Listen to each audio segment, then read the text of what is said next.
Hello everybody and welcome to Let's Play WoW. I'm your host Cargo from MWOWOW and I'm going to be narrating you through an entire World of Warcraft Let's Play. To make things exciting, we're going to be following my leveling of a Dwarf Mage. Yes, that's right, a Dwarf Mage.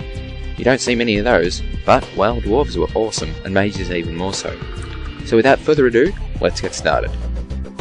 Now as a Dwarf, when you first log in and the intro cutscene is finished, you'll appear here in Dunmorrow, which is WoW speak for Dwarfland. Pretty much from here on out it's completely up to you what you do, within the game's capabilities and rules of course. We would find however that if we ventured too far out of this area we'd soon be set upon by enemies much stronger than we are, so we better start leveling up. As you can see, the guy, that is to say, the Dwarf, standing next to me has an exclamation mark on his head, and no, it's not some kind of fancy hat.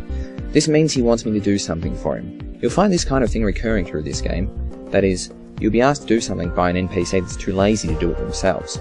On the plus side though, actually completing the quest gives you rewards. These can include experience, money and items. In this early stage of the game however, the rewards will be pretty downright crappy. But that's okay, because even though they are bad, they will still be better than what we currently have, but not by much. So, as it turns out, the Dwarf with the exclamation mark on his head is worried that some Trogs are going to take over. Apparently there's been some kind of earthquake, and now the Trogs are pissed and want to kill Dwarves. My job now is to kill 6 of the Trogs in some kind of sycophant-style lesson. Sounds like fun. As a newbie level 1 mage, other than walking and talking, I really only know how to do one thing. Well, 2 things really. The first is I can hurl fireballs at my enemies. That's awesome. Secondly, I can hit them with whatever stick, shovel, frying pan or any other sharp or blunt object I might happen to have equipped. I'm a mage though after all, so melee combat isn't going to be my forte. Instead, it's best for me to just keep on hurling those great balls of fire at every ugly face that I see. The good news is, despite the fact I'm incredibly weak at the moment, the Trogs are even weaker, and without too much effort, victory will be at hand. When I kill monsters, or mobs as they are often called, they leave behind a corpse. If you think about it, this makes sense. Now being that I'm somewhat of a hobo, I can dig through the corpse's belongings and take whatever I find. This is called looting, and it's the way you will get the majority of your items in the game. Yep, that's right. Most of your stuff is going to be stolen from dead, defenseless monsters. Isn't life grand? Not only do I get loot from monsters, but I get experience from killing them. I guess practice makes perfect. When I get enough experience points, I'll level up. And this is often called dinging, because long ago in WoW's predecessor EverQuest, the game would make a ding noise when you leveled. Leveling up to the maximum level is our goal in this project. At this point in time, the maximum level is 85. Before WoW was released, it was only level 40. On release it went to 60, and was then increased to 70 in the Burning Crusade expansion. After that, Wrath of the Lich King was released, raising the level cap to 80, and finally, in the latest expansion, Cataclysm, the maximum level is 85. Don't be fooled though, because once you hit 85 the game is far from over. In fact, many people say that until you hit the maximum level the game doesn't really begin. We'll look at more about endgame content later down the line, because for now we have enough to worry about with handling these blasted Trogs. After handling those 6 Trogs, I was told to now take care of the bigger ones. Apparently they are inspiring the smaller ones to attack, so clearing them out would be immensely helpful. Personally, I'd rather just let them ransack the place and go to retire in Ironforge, but hey, I do need the experience points. Usually once a quest is completed, you have to return to the quest giver, or sometimes a different NPC, in order to get your reward. If you wish to level quickly, it can be good to collect a bunch of quests in one area or a quest hub, and then do them together and return them all at once. This isn't really possible just yet though, because there aren't that many quests that my newbie Mage is capable of doing.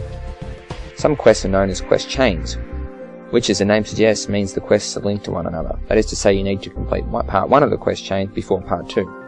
Some quest chains are particularly long, and others very short. Usually the longer chains result in fairly decent rewards. Handing in that quest was enough to push my experience high enough to gain a level, so ding, congratulations to me. I'm now ever so slightly less newbie than before. When you level up, your stats go up.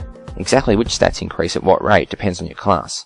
This makes a lot of sense because after all, a warrior with high intellect is as useless as a hunter without his bow. Some quests let you choose which reward to take. If the rewards are equipment based, be sure to check the type, because mages can only wear cloth. Other types include leather, mail and plate. You can still choose any of the quest rewards including these items, it's just you can only wear the cloth ones. Generally speaking, if the rewards offer to nothing you want or can use, then just pick the one with the highest resale value. This way you're at least getting some profit out of it. Now I'm required to provide some first aid to some of the wounded dwarves here. I've been given an item to use on them, so that's pretty straightforward. First aid is also a profession in WoW, but it's slightly different to this, and we'll look at professions in detail a little further down the track. As I've been looting mobs, you may have noticed me collecting coins. These are copper pieces. In WoW, there were 3 denominations of currency: copper, silver, and gold. There is 100 copper in 1 silver, and 100 silver in 1 gold. This infers 1 gold to be worth 10,000 copper. When you first start out, you'll probably only have a few silver or less, but don't despair, because there's some great ways to capitalise and increase your income, and I'll be sharing those tips with you when the time comes. For now though, from looting, questing, and vendoring means selling unwanted items, you should have enough for what you need. Generally, humanoids drop coins more frequently than other creatures, and I guess that makes sense because I can't really see a wolf or a turtle going to the bank. From here we continue questing, doing what we've been asked to do so that we can get our rewards and ultimately complete harder challenges in tougher areas. If you look closely, the colour of the name of an NPC or mob will either be green, yellow, or red. Green mobs are friendly and won't attack you. Yellow are neutral and will only attack you if you attack them first. In the not too distant future we'll be seeing red ones. Red ones are hostile and will attack you on sight.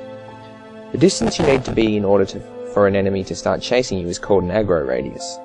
This radius changes based on your level relative to the enemies. So in other words, if you're like level 40 or so, you could walk past a level 10 hostile enemy and it would ignore you, but a level 70 mob may start chasing you from way off in the distance.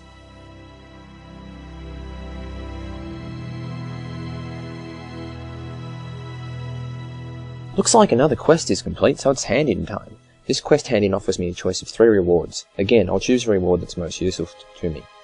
In this case I can wear the cloth reward, so let's choose that one. Once we have received our reward, we can press B to bring up our bags, and right-click on the item to equip it. There's also the other quest to hand in, so we'll do that quickly. This one offers only money and experience as reward, which we won't say no to. Now, I have no quest, but if I look around, I'll see the other quest giver now has an exclamation mark on his head. This is an example of the quest chaining I was talking about earlier, where one quest becomes available after completion of another. This quest is an example of a go-to quest. Go-to quests simply require you to go and talk to somebody. They are often used to lure you to new questing hubs, and unless they are at the end of a long chain, they usually don't offer much in the way of goodies.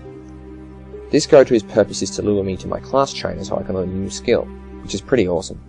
I have a couple of non-combat pets that are just for show in my mailbox. This is due to things I've purchased in the past, so don't worry if you don't have these, and ignore the achievement I get for now as well, because we'll be talking about achievements when we get to level 10.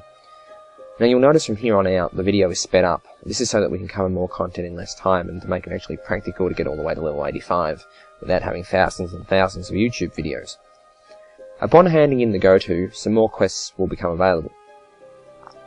I get asked to find 3 kegs of beer, since dwarves can't work without ale. Maybe I can score some for myself.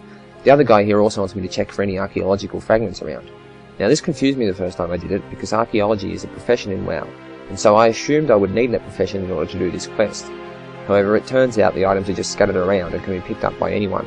The beer isn't too hard to find, as it's quite near the bunker that the quest giver was in. Also, at pretty much any time during the game, you can press the M key to bring up the world map. This can be extremely useful for locating quest objectives, and you'll probably find yourself consulting it quite often. Another thing to note is don't forget to have some fun.